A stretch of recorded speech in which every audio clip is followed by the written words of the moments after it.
population as resource.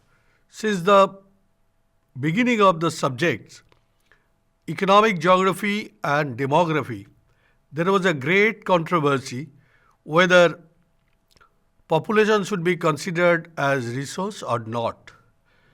There were two camps.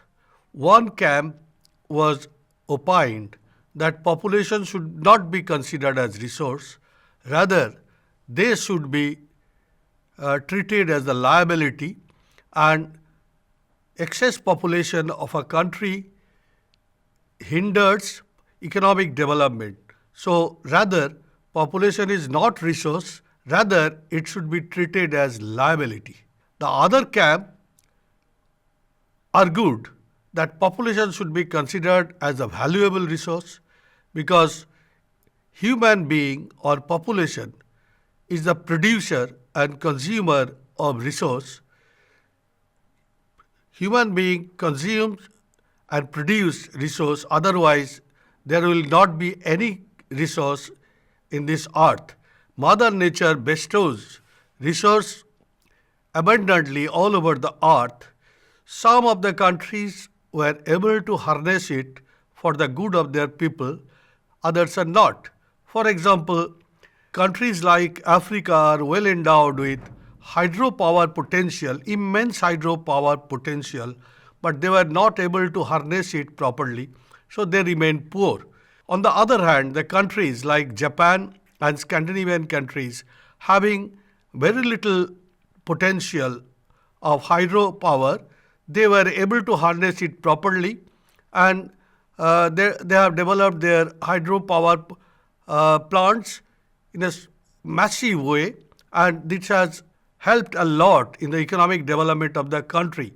Similarly, the countries of Africa and other underdeveloped countries are well endowed with mineral resources, fuel resources. For example, Nigeria is well endowed with fuel resources. Venezuela is also have plenty of fuel resource, petroleum, crude oil reserve, but despite that they were not able to develop their economy in a satisfactory level. That is because it is human resource which is lagging far behind. So human resources refer to the productive qualities embodied in human beings. So it is the quality of human being that is important. It is not the quantity that is important. Human resources refer to the productive qualities embodied in human beings. So it is qualities that is important. It is not the quantity which is important. These qualities include skill, knowledge, health, experience, and creativity. Human resources become effective only when developed and applied productively. So human resources are very important in the capital formation. Capital formation is also important for human resources. Human resources do not originate spontaneously. It has to be cultured, it has to be cultivated. How to cultivate human resources? Through education, training, and better living standard. In order to get high quality human resources, investment should be made in education, medical facilities, food. So such investment activates the human capital accumulation process. Human beings are transformed into human capital through different processes. One is efforts of family and individual, that is families and individuals, they provide tuition fees, material and equipment, transaction cost, etc. The government also provides some support as capital expenditure for education, recurrent expenditure. Internship training is also provided by government, and different NGOs also provide some assistance. So man is the ultimate consumer of resources, and man is the only producer of resources. Human occupies a central position in resource creation process and also utilization process.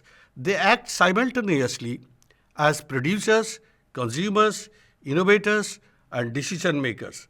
Mere production is insufficient unless goods and services are properly consumed. There are two distinct approaches to human resources. One is micro approach another is macro approach. Micro approach suggests that only the employed and economically productive population should be considered as resource. The others are not. On the other hand, macro approach says that even the children and aged population are also considered as resource, and working population is considered resource. Beside that, the children and dependent population is also considered resource because they have the potential to be converted into resource. So significance of macro approach is immense. Macro approach is now universally accepted, and it focuses on the long-term development, social investment, intergenerational equality. So human resource is to be developed. It is not developed spontaneously. Professor T.V. Rao said, human resource development is the process of helping people to acquire competencies. In order to get that, childcare, proper nutrition, health, education, etc. is imparted, and that will give rise to skills, ability and productivity to human being, and finally human resource is developed. And if human resource is developed, that will create a developed nation. So Professor Nadler in first HRD program said 2 types of programs should be taken. One is program on development of available human resources, and number 2, program on development of potential human resources for future use. The present day working population is very important, but more important is the future potential human resource, that is the children of the country. So human resource development for the future is a lifelong process. It requires identification of manpower needs as per economic activities, assessment of shortages and surpluses, development of man or woman power, long-term planning for optimized use of existing and future population. So next is the human resource accounting. Like all other accounting method, human resource accounting was unheard of, and it was unknown till 1971 when Loeb and Savarthi devised one mechanism which accounts human resources. So human resource accounting is necessary because after human resource accounting, proper planning and management should be taken, and government should introduce new plans and new methodology. So human resource accounting involves identification, measurement, reporting of human assets, and it supports informed decision making, development planning, performance evaluation. So it recognizes human as a valuable economic assets. Now let us come to the quantitative dimension of human resources. Quantitative dimension is very important, and economic growth of a region is linked to the size and quality of population. More population growth means more workers and more consumers. More workers means accumulation of human capital and lower the wages. And accumulation of human capital means technological advance, and finally reduction of production cost, and more production and economies of scale. So this is a simple mechanism through which we can develop our human resources, and finally which will accelerate the economic growth of a country. A common belief associated with population increase with economic problems. The first comprehensive theory was put forwarded by Johann Malthus in 1798. He was a British clergyman, and he has presented a gloomy picture of population growth in his theory. This was the first comprehensive theory of population. It has discarded the notion that population growth is beneficial for economic development. On the other hand, he said that if there is uncontrolled population growth, the nature will not be able to sustain their livelihood.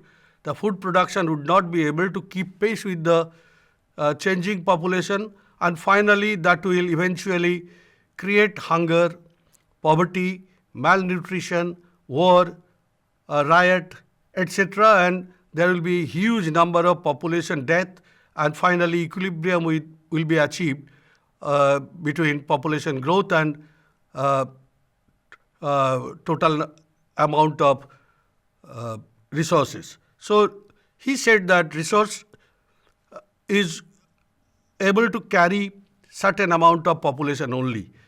Here comes the concept of carrying capacity of the land. So carrying capacity of the land is a notion that some amount of piece of parcel of land is able to nurture a certain kind of certain number of population. Beyond that, that parcel of land will not be able to sustain that amount of population. But that is a discarded idea because it has failed to assess the creativity of human being, the technological performance of human being. So whenever it is required, human being was able to create new methodology, new technique, new technology to sustain the increasing population. So Malthus' theory was discarded, but he was the first to point out the problems of overpopulation. Particularly, working population can promote economic growth. So to counter this argument of Malthus, another theory has been devised by Warren Thompson in 1929. That theory is demographic transition and economic development. Thompson opined that it is a historical process. It has a direct link between economic development and population growth. If the population economic development takes place in a country, it will act as a contraceptive to the population growth. So automatically population growth will be checked, and even a country will achieve a zero population growth or even negative population growth. The first stage is the longest period of population growth continued till recent past. Ever since the beginning of human civilization, birth rate was very high, death rate was also very high. So there was hardly any significant increase of net population. Rather, population remained stable over the years because life expectancy was very low, and the number of population born and number of population died are more or less equivalent. In that phase, there was no significant population growth. The second stage starts when development takes place in a country, particularly in India after 1950, when the medical facilities supported human population. So after the proper care of the babies and mothers, a final death rate has reduced drastically. Population death rate remained low, but fertility rate or population birth per thousand remained very high. So there was a huge net increase of population, and the population explosion took place in that part of period. So in all other developing countries has experienced this sort of population explosion in that period, and since 1950 India has also witnessed that kind of population explosion. But after developing to a certain extent, again the development itself acted as a contraceptive, so population growth rate had declined dramatically when the people were assured that their children will not die due to starvation or hunger or epidemic or any other casualty. So the number of child will decrease automatically. So that is the stage 3, where the birth rate declines with development and population stabilizes. And number 4 stage, that was the addition of Professor Sachs. That was not the original theory of Warren Thompson in 1929. It was by Professor Sachs that said that at one point of time, birth and death rate will decline, life expectancy will go up, and that will be a zero population growth. But finally, it has been witnessed in the developed countries in Western Europe, Japan, USA, even after zero population growth, population will start declining to the negative level. These countries will have a lack of working population, and this lack of working population will lead to the disaster in the economic front, particularly in the development of the economy. Countries with large working population gain a demographic dividend, and countries with high dependent population face growth restraint. So this is important point, that is when the dependent population is very high compared to the total population, the country will lag behind. But when the working population is very high, the country will develop substantially. So demographic dividend and economic growth is directly linked up, and it is positively related. Rapid economic growth in developed countries happened in Western Europe, USA, Japan after World War II. After that, stabilization of population growth happened, and emerging economies filled this gap with large young working age population. India is having right now huge amount of working population, and that asset is working wonderfully in the overall economic development of the countries. Countries like Brazil, India, China and South Africa benefited from a demographic dividend. Increased productivity and economic output from a large working population. So next comes the concept of optimum population. Optimum population is nothing but the desirable population. Anything more than the optimum population is overpopulation, and anything less than the optimum population is considered as undesirable, and that is underpopulation. Underpopulation and overpopulation, these two both are harmful for the economy, but it is a theoretical possibility only. For a longer time, optimum population cannot sustain. If optimum population happens in a parcel of land, per capita output will be highest, public welfare will be maximum. So this graph clearly shows that optimum population is reached at a point, but after that the population will start declining. Now we are to discuss the factors of population growth. What are the factors that helps population growth? Right now, global population is around, it has increased to more than 8 billion people. So 8 billion, in world is now sustaining 8 billion people, that is 800 crore population. So among these 800 plus crore population, Asia altogether holds 62% of the total population. So that is 590 crores. And Africa is 20% of this global population, that is 158 crore. The Europe is holding 9.28%, less than 10%. And North America is 7%, South America 5 plus, Oceania 0.6%. So altogether, Asia holds the largest amount of population. Population density is very high, and India and China alone contain 1/3 of the global population, and in the coming years, the dominance of India and China in the global population map will remain. There are various factors in the overall scheme of population growth. One kind of factors are physical factors, another are economic factors. Physical factors includes, first is location. Location is very important in economic geography.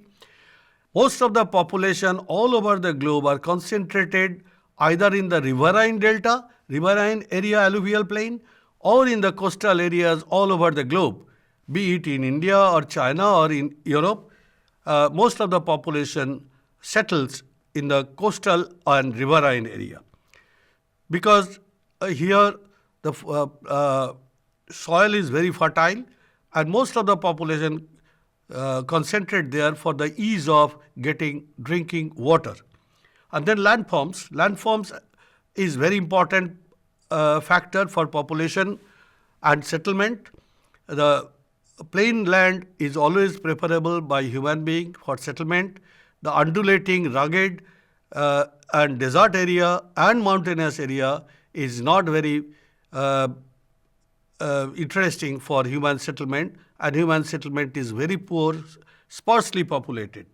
Climate plays a very important role in the overall population growth or settlement.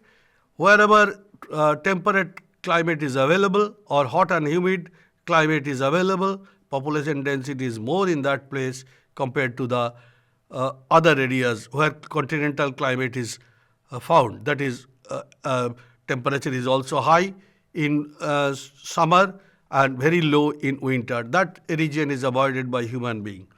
Altitude is also a very important factor. More the altitude is, less will be the population density. The entire Himalayan belt of India is sparsely populated. Accessibility is another important point in the settlement geography. Wherever there is a accessible nature of the terrain, or there is a river through which other areas can be accessed, that region is always preferred for human being. Among the non-physical factors, energy resources and minerals availability is important. Wherever energy resources and minerals are available, for the sake of energy resources and minerals, people try to migrate in that part of the globe.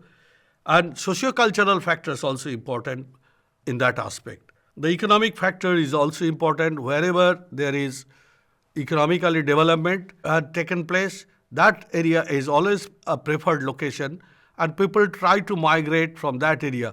For example, in the emerging economies, people are trying to migrate to US or Western Europe or Singapore or Middle Eastern countries for the sake of their livelihood.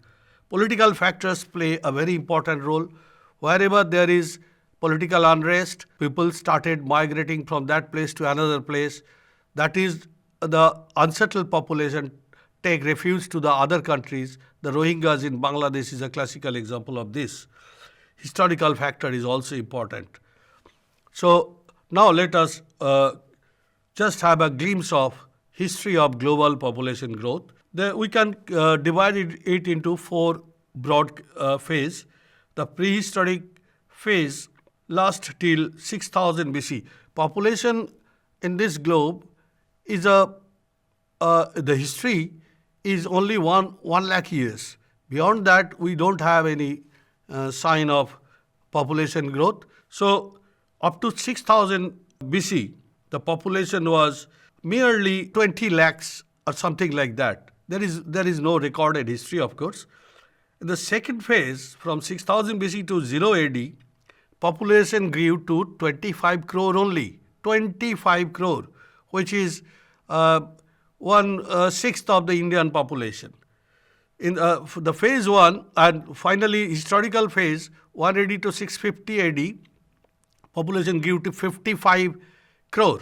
And in the modern phase, 1650 onwards, after Industrial Revolution, population grew at a rapid speed, and in every 23 to 50 years, population started doubling in some of the countries. In the prehistoric phase, human population existed for nearly 1 lakh years. Growth remained very slow. Reasons: harsh environment, epidemics, hunger and wars. Phase 2 is the Neolithic period, 6000 BC to 1 AD. Here agriculture started, the sedentary agriculture started from New Stone Age. So agriculture allowed more stable food supply, settlement-based life, growth in population. Phase 3 is the historical phase, which is recorded 180 to 1650 AD. When this historical phase, agriculture expanded across Eurasia, America and Africa. Estimated population is 25 crore to 50 crore. So that is a significant increase. And phase 4 is the modern phase, 1650 onwards. In that modern phase starts with Industrial Revolution. Population growth became rapid and dramatic. So whenever the availability of plenty of commodities, population started explosive. And example, 1650 to 1700, population grew 50 crore to 60 crore all over the globe. The major reasons of this growth is economic expansion, improved living condition, decline in death rate. Present trend in the global population growth can be divided into two. That is, in developed countries, population growth rate is one kind, and underdeveloped and developing countries, the population growth rate is different. Developed countries have slowed growth rate due to low fertility rates, higher life expectancy. In fact, some of the countries like Japan, where maximum population lies in the 60 plus age group, that is almost all the people are old and they are not working population. So that is that may be called gerontocracy. So more dependent population than the working population. The developing countries still show higher birth rate, young population structure. So if we just consider future production plus replacement level, in fact, we must consider fecundity. Fecundity is the childbearing capacity of a girl. If a girl bears 2 child per in her lifespan, so population will automatically stable. So 2.1 is the desirable population fecundity. So UN projection says world population may reach 8 billion by 2025. In fact, 2026 it has exceeded 8 billion, and by 2050 it will be 9.4 billion. Population will increase, but the rate of growth will be much slower. So eventually that will lead to a stable population everywhere. So the population growth all over the globe has reached to a stability, and coming years population will not be considered as a burden. Rather, some of the countries will try to get population from the other countries as there will be shortages of working population. So the demographic dividend is important for countries' development. So all countries should be aware about this, and they should treat population as a very valuable resource among all the resources. Thank you.